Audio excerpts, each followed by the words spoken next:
In 2011, I was convicted of aggravated armed robbery and sentenced to 79 months. In 2012, I caught a murder case as accidental. I was convicted of murder in the first degree in 1997.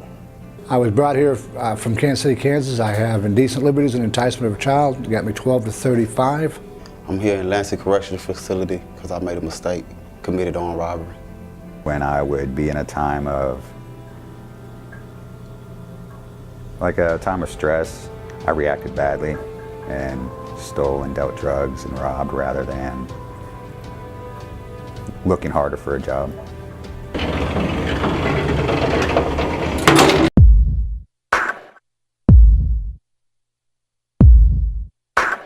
Prior to coming to prison, it was really more about self. I was more of a manipulator, a master manipulator.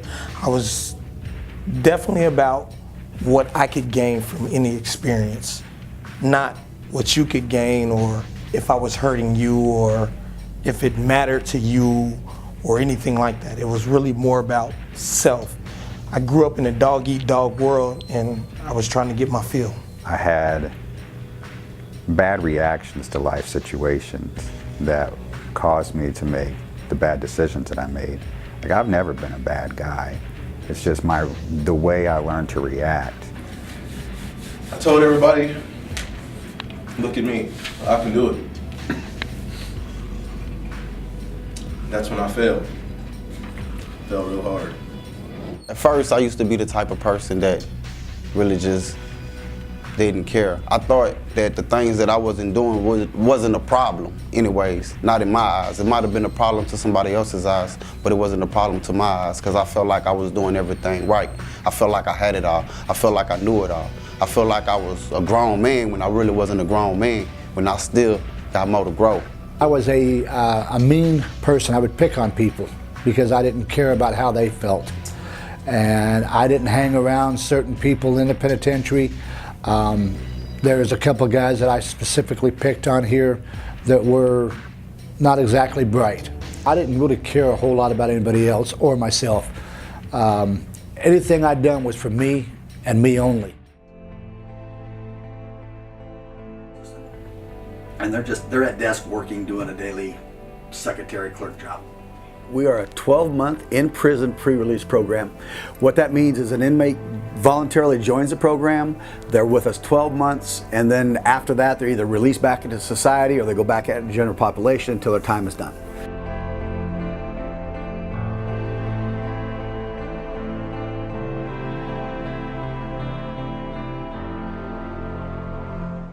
Initially, when I came to BIBR, it was an excuse. It was a reason to get out of Ellsworth and to get up here into Lansing.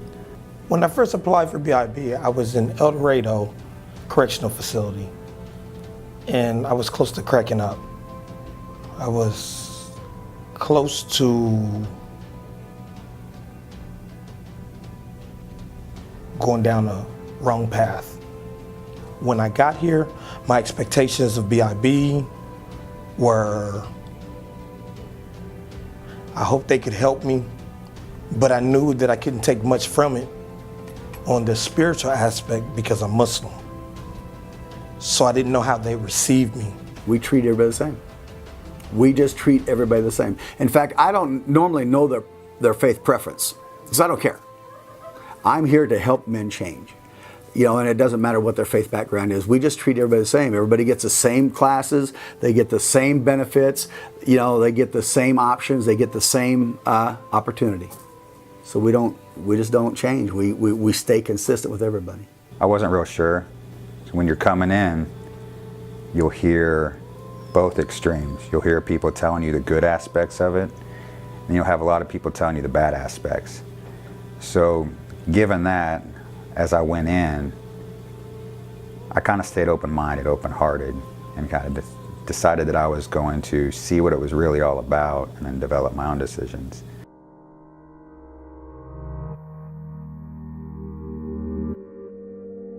It all depends on the person, because I can't change anybody. They have to make the change themselves. All I do is give them the tools to change and allow them, just like I tell them in class. I said, if you give a pipe wrench to an idiot, what's he going to do with you? He's going to slap you upside the head with it. You give a pipe wrench to a plumber, what's he going to do? He's going to fix something. They give you the opportunity to learn. It's what you'll take from it. It's how much you'll put into it. So the tools are here. It's a matter of, do you want to use those tools?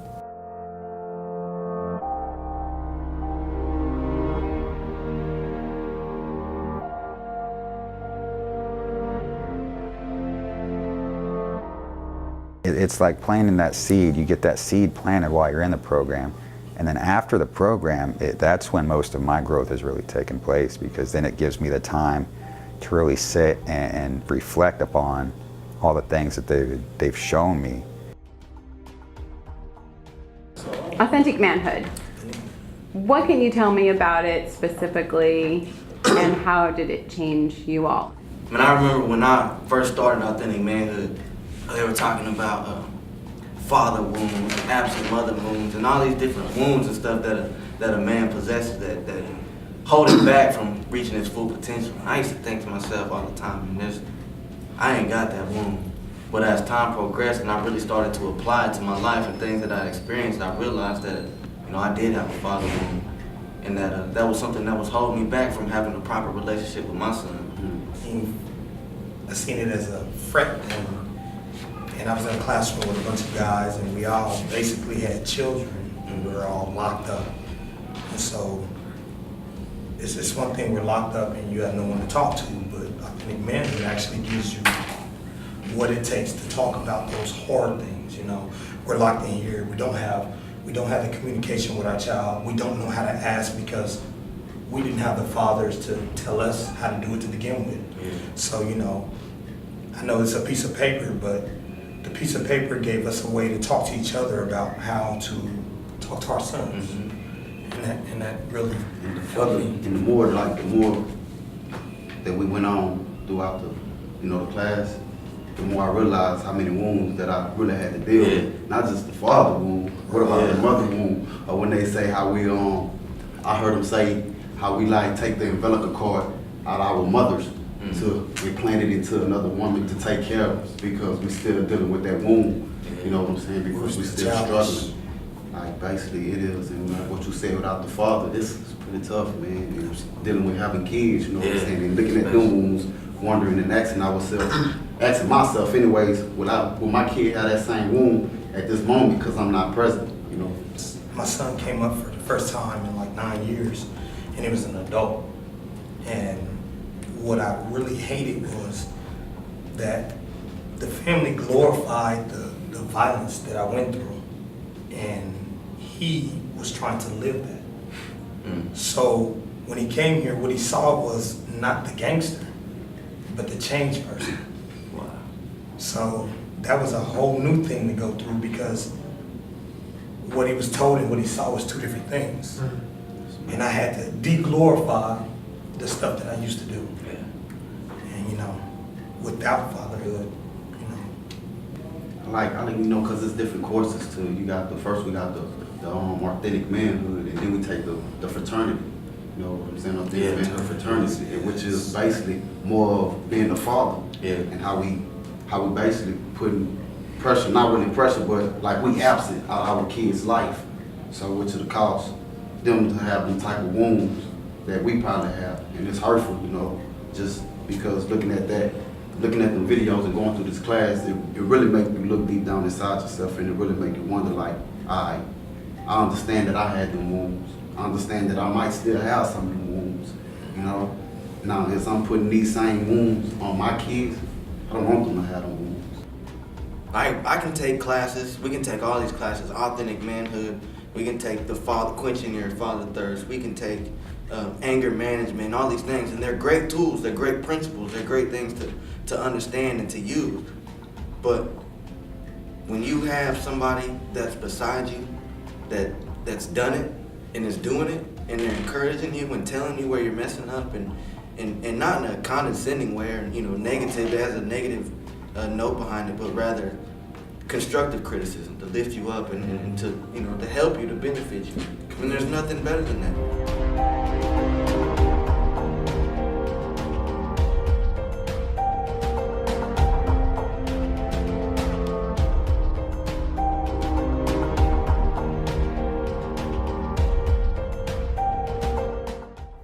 One of the guys that impressed me the most is Tyler Martin. He said that he went through the program once, Mhm. kind of messed up. He was removed. And he came back. Uh-huh. So, where was that point at which he really just wanted to change?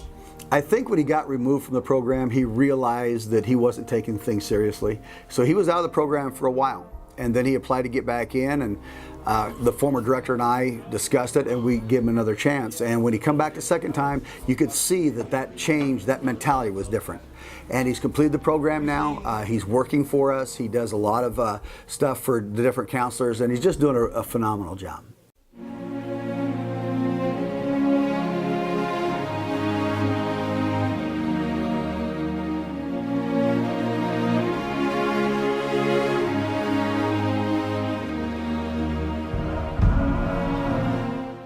The Lansing Prison Club is almost unique in that there is a life and energy to that club because these are people that have made the conscious decision. We want to improve our life. There's actually a waiting list to get into the club, which is unusual for most Toastmasters clubs. Tonight, my icebreaker is about, I thought it was about myself. But before I start, I would like to read something out of the Word that goes quite along with what I have to say today.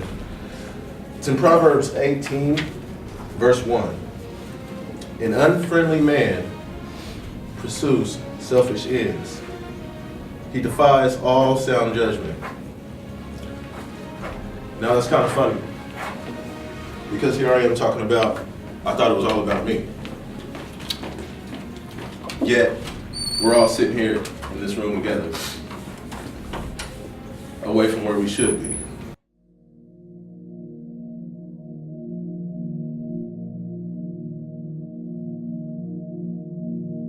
It's stated, if I had a chance to be reincarnated, what would I come back to be and why? Well,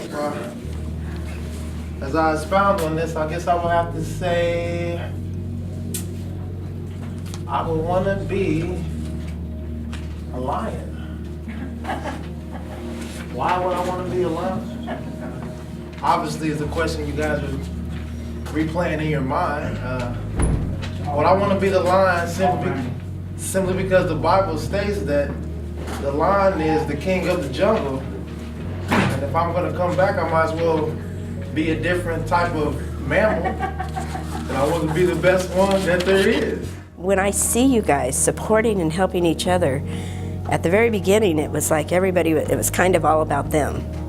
And now you guys have gone to the next step, and it is so beautiful to see. I don't know if you have seen that in yourself, but I've certainly seen it. It was beautiful, man. You know, you really put your heart into it. Also, you had proof and facts that were in there too, so that you just weren't just talking and rambling around. Also, that goes into your organization. You had a good flow of ideas. Your body language was good too. And that's why I tell you to keep going, and no matter what, you know, just keep at it, man. That's it. The purpose of an icebreaker speech is twofold, or threefold really.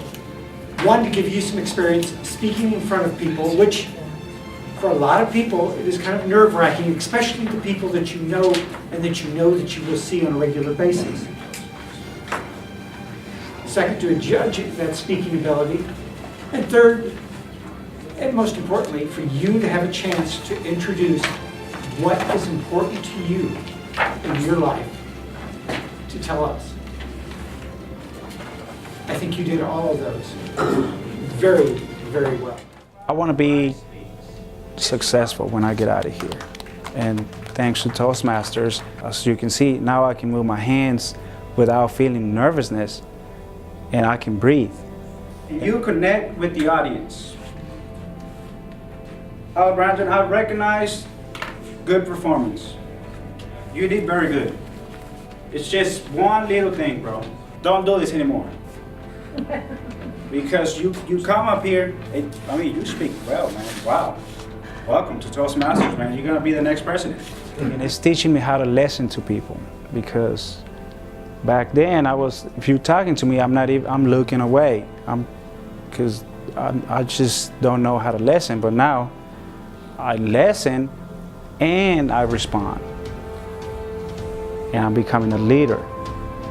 Toastmasters is teaching me how to be a leader.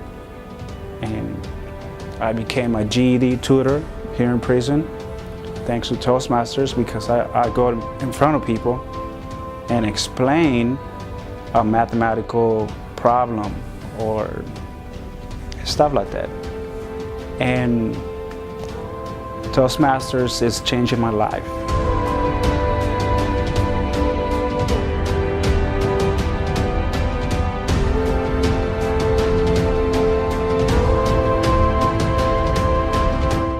I'm now more confident in speaking, I'm more confident in helping others to learn, and I'm more confident in my own growing. In the 60s, the people come forth and said, enough. We are united, we are the same.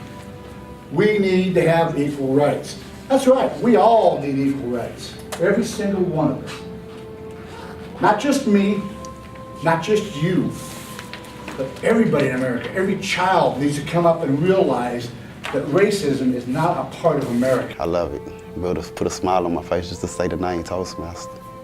And why is that? Because coming from where I'm from, me being from the South, and the way we word things and the way we speak, it helped me to get comfortable with who I am and how I speak and how I could speak to other people. Toastmasters is what really changed me. Toastmasters is what was able to help me to separate myself. It helped me to become more confident in myself, more confident in front of other people, and to convey my ideas with passion. I feel called to minister to people, so I need to get comfortable speaking in front of people. That's when I started hearing about Toastmasters and what it's all about. And I needed that because I was really kind of shy when it came to speaking in front of people. Other people in the Toastmasters Club, they noticed a big change in me from the beginning. So I'm pretty confident and I'm doing a lot better. I've never had a problem talking, but I did have a problem with listening. I was better at saying what was on my mind and not caring what was on other people's minds. So I decided Toastmasters was probably for me. So your listening skills have improved, though? I started to say, excuse me? My listening skills have definitely improved. Now I pay attention more because I actually want to know what someone else is speaking about. Why? Because people matter to me now.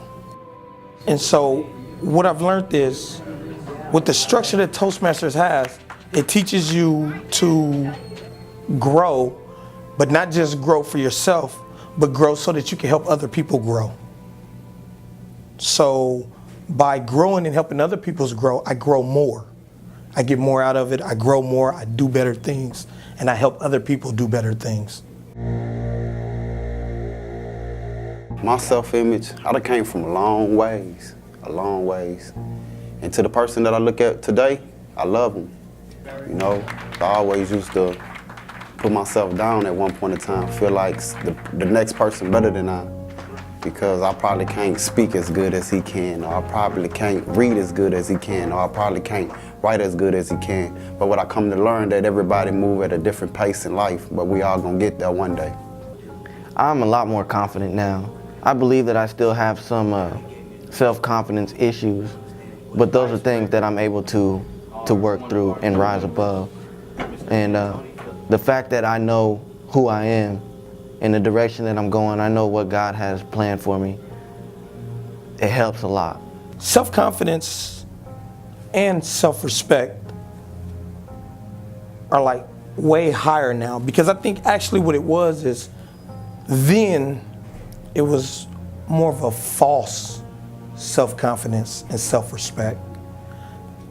I was into gangs, so it was that bravado, and it was the image that I wanted them to believe I had, but what I actually had maybe didn't measure up. But now I know I am a man. I know I don't need him or him to tell me I'm a man. I don't need the attaboys as I did when I was younger. It's fun to watch a guy that comes in and no self-esteem. He's been told all life he's worthless, and when they go through the program, they realize they have value, they have worth, and they will amount to something. And so it's fun to watch that change, and that you can see not just by their speech, but in their countenance. It's just completely different from the time they walk in till the time they walk out. Do we affect everybody that way? No. I wish we could say yes, but we don't. And that's just part of life. You know, people change at different rates. I've seen guys go through the program and not change. A year later, they call me and say, Jerry, I got it now. The majority of the relationships that I've developed while in BIBR have derived from a professional or spiritual relationship. They're not just friends and hangout buddies. We're going somewhere. We're doing something with each other. We're leaning on each other. We're growing together, working together to grow. Byron Rayton has helped me to grow and to grow into my position as president of Toastmasters, as well as to be more confident in speaking in front of people outside of Toastmasters. We all accept you back from Toastmasters. If you're gonna be committed, if that's something that you really want, you're gonna push for that. I get people in the program like Tyler Martin and Ricky Suttleton who I could see they were kind of like me in certain ways. And what I learned was I could help them, but more than that, they could continue to help me because both helped me strive to be better. What I found when I came to prison is you're going to kind of take one of two routes. You're either going to get caught up in the mix and become a worse person, a better criminal. You're going to want to do all these bad things like you were doing before, or you're going to realize that you were doing wrong and you want better and you want to change. And so when you decide what route you're going to take, you find the people who are trying to take the same route. Even though there are people here that are here for the wrong reasons, there are a lot of people who are here that really want to change, that want to do better. And so you're put around those people and you kind of gravitate towards them. And being in the program for as long as you are, and being in situations like Toastmasters where you have to become vulnerable, you have to get up in front of people out of your comfort zone and kind of put it all out there. When you become vulnerable with those people, you know, it's kind of hard not to form some kind of a bond. And so really, I was scared when I came to prison. Like I thought I was going to be around a bunch of animals, but what I found is there's a lot of good men in here that have just made bad decisions. And I've gotten to know some of these men through Toastmasters, through just Brothers in Blue, and then even just people on the yard. So I've developed relationships with some of these people who realize they made a mistake and want to change. And so I've grown to the point where I have brothers in here. I have a family within this facility as well as my family on the streets. In Toastmasters and BIB, I have gained some really, really good friends that I hope one day I'll see on the streets, because I really want to be around these type of people because they have shown me that they care as much as I care. And this is what really counts in society anymore, is the brotherhood. Every position that I'm in, every situation that comes into my life, I'm there for a reason and for a purpose. I feel it also draws people to me that I can help and that they can help me. We can lean on each other. I feel like I have a desire to help people. I have 2 kids of my own, so I'm gonna have to help them. I'm gonna have to be a leader for them. I feel called to be a leader.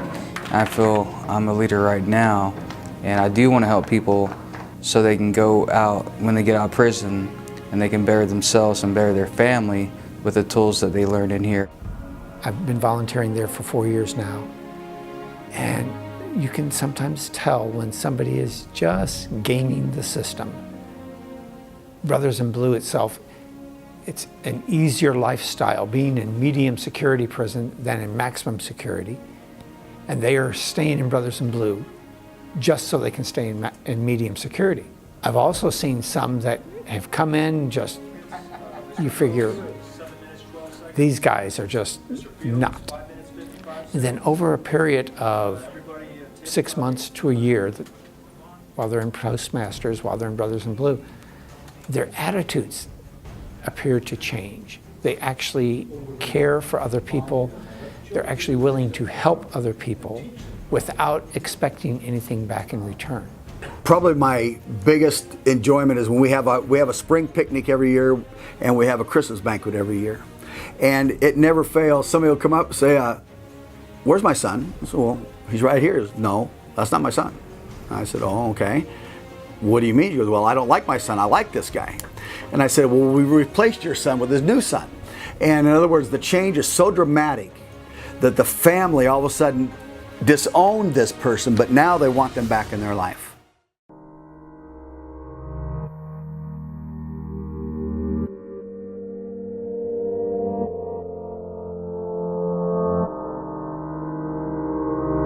I don't think I can name a time in my life that I had put full confidence and trust in somebody up until this point. And it's not a person or a friend, but God. I put my full confidence and full trust in God. And that allows me to trust other people when they come into a situation that I know is designed. The compassion, it's hit me hard, and it's for something that's been very, very unexpected. You see, when I was on the streets and I was committing my crimes, I had this, in a way it was a blessing at the time, but in a way it was a curse, because I had a way of turning off my conscience. I thought that coming to prison, it would make me hard. And when I say that, I thought it would, like, hard-hearted, hard emotionally, I wouldn't feel. But with that conviction and compassion, I feel more now than I ever did before. Empathy for me was real hard because I come from the streets. And one of the things I learned with the program was they had child molesters, rapists, rats, and thieves and murderers. But a lot of different guys in the program, and some I used to see as beneath me, and I had no tolerance for them because I really had no empathy at all, no compassion at all for certain people. And I can honestly say some of those same people who I had no empathy or compassion for are my friends today. Certain people who commit certain crimes are looked down upon. And even at that, like the guys who committed the worst crimes out there, I still feel for them. I don't know what led them to that point and why they made the decisions they did, and some of them it'll never make sense to me, but something led to that. That's not a natural thing to want to do, is to do these things. And so knowing that whatever happened to them made them do these things, so where now they're going to spend the rest of their lives here, it breaks my heart, it hurts me. I learned through Brothers in Blue, it's not all about me, it's about others. It's about how to make others feel happy, how to make others feel comfortable, how to make them feel welcome. And it has taught me to have compassion and empathy for my fellow brothers and sisters, because I no longer have that hatred.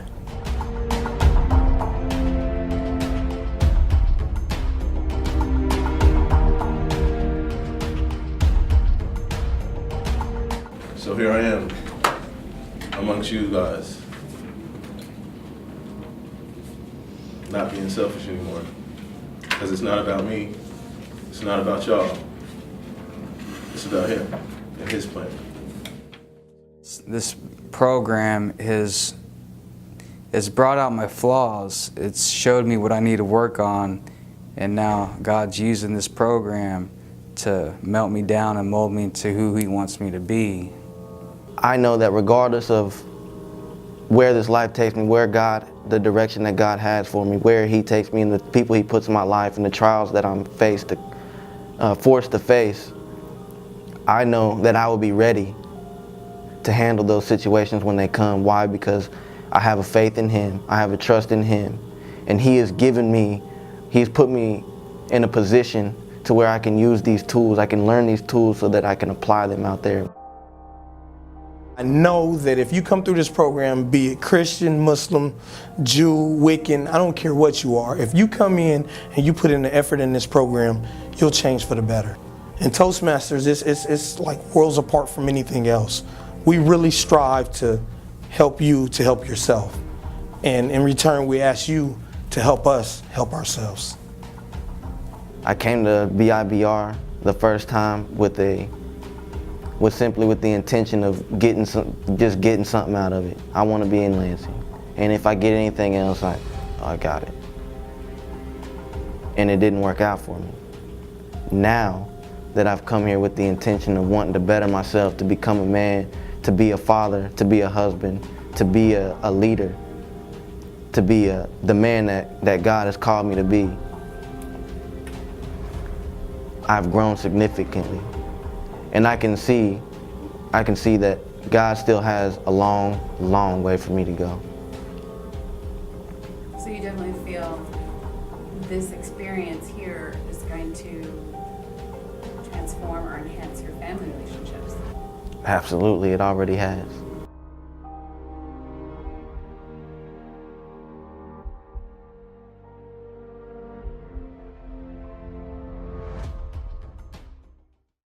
I've got 2 men at the East Unit that have went through their program, graduated. One has started his own business. The other one's an IT for a security company. We have a guy that graduated the program, spent several years with us. He is now a graphics arts designer in a Fortune 500 company in Chicago. We've got guys that have gone and done so well.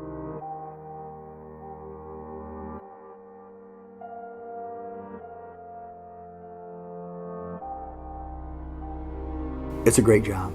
It's the hardest, most rewarding job I've ever had in my life. Working with men and watching men change, putting men out in society who were once broken, but go out healed. We don't get all the healing done, but when they get out of prison, they walk away with my business card, which has my cell phone number on it. I'm always there for them. In fact, I'm leaving today at 1 o'clock and going to meet one of my graduates downtown. We're just going to have lunch together and talk. These guys know that when they get out of prison and they still need help, we are still there for them.